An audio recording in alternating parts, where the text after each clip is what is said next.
Yo, watch some StarCraft, Heart of the Swarm. We got ourselves a 1v1 mid-diamond level game between EME's Soobak in the bottom left playing as the red Protoss, and in the top right we have ourselves a Terran player, BLaZeInGeR. Doesn't matter what his name is, he capitalized it wrong and he looks stupid doing it. BLaZeInGeR as it is, probably going to call him Blaze, not a big deal.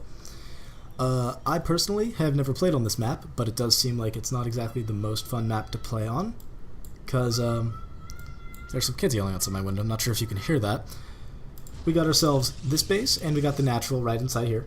That's fine. A little bit of a wide wall in there, but that's alright.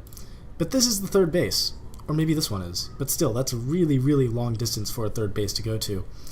So that's not going to be particularly fun for the Protoss or the Terran to try to take that, although I think it's a bit easier for the Terran, you know, with planetaries and the ability to move your forces, and not just throw yourself out of position.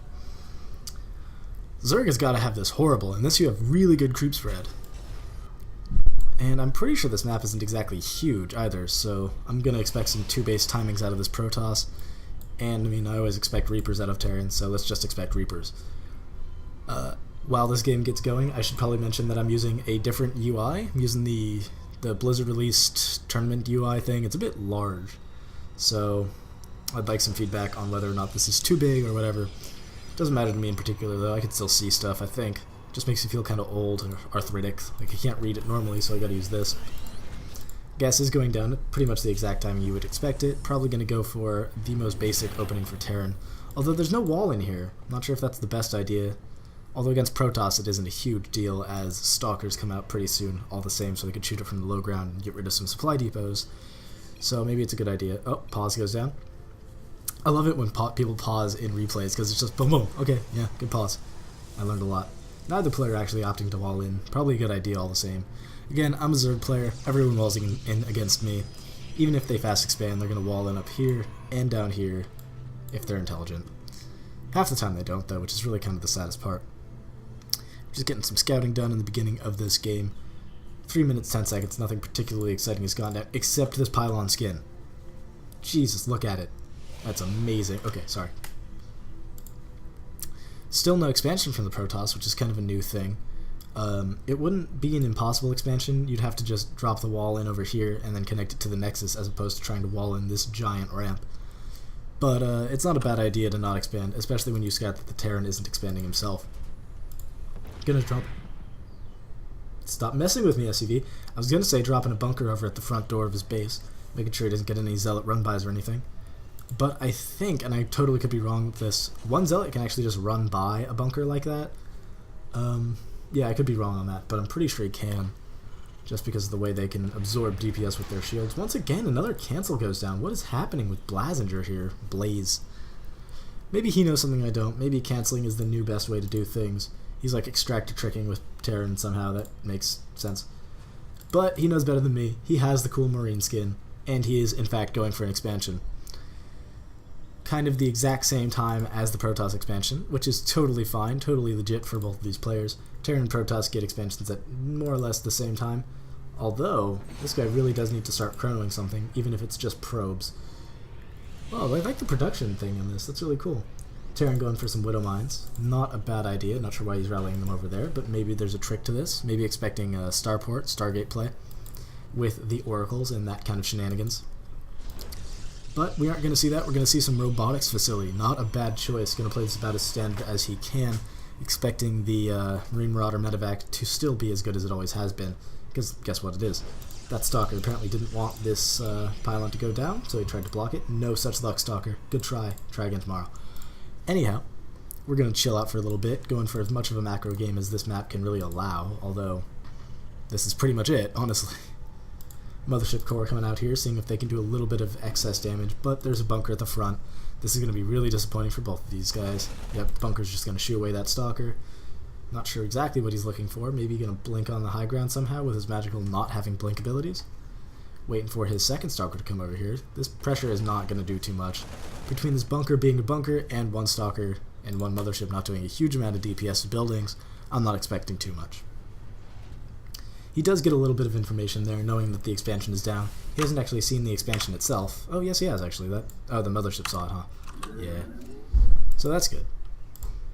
just now getting the bases saturated. They are pretty much on the exact same timer here, except they're totally two different races. Robotics support, or no, is that robotics support bay? Yeah, robotics bay is going down pretty quickly. He hasn't even gotten out an observer or anything. He's just going straight for that Colossus tech, which is kind of dangerous, but a not terrible idea, all things considered. Because he does know that, I mean, there's a bunker in the front. That means he at least got some infantry. He's not going massive amounts of tanks or Thors or anything, which kind of ignore Colossus splash. So it's not a terrible decision. What I think is a terrible decision is getting the reactor on this factory and not using it. It's just sitting there not producing. He has very few minerals. He's sort of slowed himself down to that extent. I'm not sure entirely how. I guess it's because he thought he was supply blocked or something. I'm not sure what's going on with that. The mineral income should be kicking up pretty soon, though. Oh, and he's actually going to go for the Hellbats. Not a bad idea. Hellbats do pretty much work as infantry in this game now, as they can be healed by medevac, picked up by medevacs. They move about as quickly as the Marines Marauders. They just can't stim. But who needs stim when they have that kind of DPS and tankiness? Right, right. Soobak, again, going for the more standard composition of gateway units and Colossus. Colossus already coming out and being chrono boosted. I'm not sure if I completely agree with the chrono boost. I've heard... Oh, yes I do. The timing on this is frightening. The observer just now scouting it. What I was saying is I don't usually agree with chrono boosts just blindly placed down on things. Because you don't need to chrono boost if you don't think they're going to attack. You can chrono boost upgrades if that's the case. What is this guy doing? If you don't think they're going to attack, chrono boost upgrades, chrono boost probes. But if you know they're going to attack and you need that unit out right then, chrono boost the crap out of it, right? Ooh, just now getting the extended thermal lance. Probably not going to have it. Well, I mean, definitely not going to have it in time. But that's just fine. That's just fine. Oh, we're going for a drop with both medevacs here. This is going to be hardcore. My dog is scrapping at my door. 1 second. Shut up! There we go. Solving that issue with one yell. The double drop coming in right after I yell at my dogs. This is beautiful, but the Colossus is right there. Will the sentry do something with this? Maybe wall him into his own base and then break it with the Colossus later? This is not a good fight for this Terran at all. He should not have done this. This is not ending well. Not sure what he expected to find here. He got nothing done. He killed... I don't think he killed anything. The photon overcharge on the Nexus is going to push away that push, if I want to call it that. And that was a terrible, terrible engagement for the Terran player. He put himself on a bad position, and because of this Colossus as well as the Mothership Core, the high ground advantage is gone. Oh, that was awful. I'm not sure what he was thinking of what he was expecting to happen there. I'm trying to speak, but I'm not any good at it. But on the plus side, he does have at least 1,000 minerals just sitting there. Wait, this is Diamond. This is Diamond, though. This guy's just floating 1,000 minerals at 10 minutes into a game. How? Just, yeah, build more production. He's got this. He does have 5 barracks, as well as the factory and the starport. Getting, I believe, another starport. Yes, indeed. I don't believe he got any upgrades yet. Does he have upgrades? Nope, 0-0. He has the engineering bay, hasn't built any upgrades. The Protoss, realizing that his Terran player is a bit slipping right now, and that he has sight of his third, is going to take his own, get a little bit ahead in the macro game. That engage pretty much lost this Terran in the game, unless he comes back with a very, very strong drop play, or some Widow Mine harass, or something like that. But he can't just sit back on his heels and wait for this game to end, because it will end badly for him. This observer just looking at everything is like, yeah, hey guys, I'm looking at you poop. Stop pooping. And here we go. Finally, the observer over in the top corner of the map is just like, I should probably do something. Yeah, let's get on that. Apparently all the observers falling back. I'm not sure where they're going, but you know what? They know what they're doing. Maybe falling back to look for some extra drop play. Where's my map going? Looking for some drop play or something? I don't know. Can't really tell you. What I do know is that this Protoss player is going to be massively ahead. What is his name? Soobak. Soobak going to be a little bit farther ahead than the Terran player. Even with mules, they cannot sustain a 2-base versus 3-base scenario against Protoss. Against Zerg, sure, they could probably drop a few of them. And that's sort of the best part about Terran versus Zerg, is you just drop a lot, and the Zerg has to run between like 7 or 8 bases. But that's that. 3 Colossus finished, 4 Soobak, no upgrades yet on any of his units. Are the upgrades being started? Nope, but Blink is being researched. Oh yeah, they are being upgraded. Yeah, there we go. Just over in the corner where I wasn't looking. Both of them being chrono boosted out. Again, you don't have to chrono boost them, especially if you don't expect to attack. But maybe he's going for the 1-1 push. But hopefully he doesn't expect to have Blink, because Blink will be finished long after these guys finish. 40 seconds left on that. And let's see. A whole 100 seconds left on that. Unless it takes him a full minute to cross the map, I'm not expecting that to end well. The Terran, though, is actually building quite nicely, getting the 3 Vikings, apparently. I was expecting more for 6 or 3 Colossus, and still being built. But, you know what, that's enough. The 1 Marauder in this medevac doing a lot of work in there, just chilling out, hanging out, having good times with the medevac lady in there. And the Observer finally getting back to work, going to try to scout out what he's going to see here. Probably going to see, oh crap, he's pushed out of his base, maybe going to try to expand, maybe going to try to push in and try to kill me. I don't know.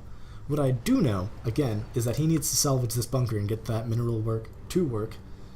Oh, the 1-1 being done for the Terran army as well, or the 1 attack for the army. And then the 1 missile upgrade, or the, what is that? Ship weapons? Yeah, ship armor, actually. Oh no, he's doing ship armor and weapons. What is he doing that for? He has a Marine Marauder army. So you expect the scan going down where the Observer should be, but he isn't there. The Observer does scout that there's an attack incoming, though. Ooh, the gateway wall off. Not exactly a wall off. May want to drop 1 more gateway there. It's okay, though, because the amount of Colossus here, as well as the high ground advantage, I believe the upgrade advantage, yes indeed, will probably pay for itself. Blink has finished, so that's quite nice. All this guy needs to do is wait for the Terran to make a mistake, which will happen right about now. It has 3 Vikings, will not be enough to snipe off any Colossi. He is spreading his army rather nicely. He has a little bit of a concave, or he did, until he stimmed, got time warped. Oh, right on the ramp too. Time warps go down. This is a lot of DPS, though the Stalkers blink forward trying to pick off all those Vikings and do just that. This army is now officially dead. There were not enough Vikings. There were no ghosts to pick off any of those Stalkers. The Stalkers blink forward to see if they can get any more of those kills. No such luck, however. That was a terrible engagement once again. Protoss at 148 to the 88 of BLaZeInGeR. And that'll only get bigger because of this third base here. 3 more barracks going down on the low ground. Not sure exactly what the point of that is. Oh, I didn't even notice this base. When did this come up? You sneaky bastard. I think it just got built. Or just finished. Holy crap.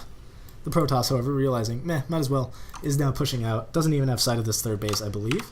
Nope. No 3rd base has been sighted. But, you know, has been sighted a whole butt-ton of gateway units coming out. No proxy pylons have been put down on this map at all. He doesn't need them, though. He's just been playing defensive and winning because of that. Stalkers walking over on the outside here, sighting these 3 barracks, which still confuse me, by the way. I don't understand that in the least. Stim going down. Don't stim into Colossi. You're just going to lose your army. There it is, and that should be GG. Although, you know, these players, they never give up. They never surrender. No GG at all from Blaze. Doesn't feel like being a good guy, as he just threw his army away 3 times and decided to rage quit. Classy. That's called ladder, boys and girls. You know, I think if the Terran just chilled out a little bit more, used some Widow Mines, maybe got some more Vikings for all of these Colossus, of which there are 5, and maybe didn't kill his army that much, then he would have been a bit better off. Also, he might have wanted to stick to his macro a little bit more than his micro, rather. Yeah, he could have been a little bit better off. But he did try to take advantage of that mid-game timing that Terrans try to. Unfortunately, it was a little bit late. A lot late, in fact. So, you know, it was a good game all the same. It sort of shows you what you should expect on ladder. And, as always, if you like this video, like, subscribe. If you have a dog, you should probably pet it, because, you know, dogs get angry and scratch at your door when you're casting, and that's just terrible. That's just terrible if you don't pet it, so you gotta pet your dogs, alright? Alright, see you guys later.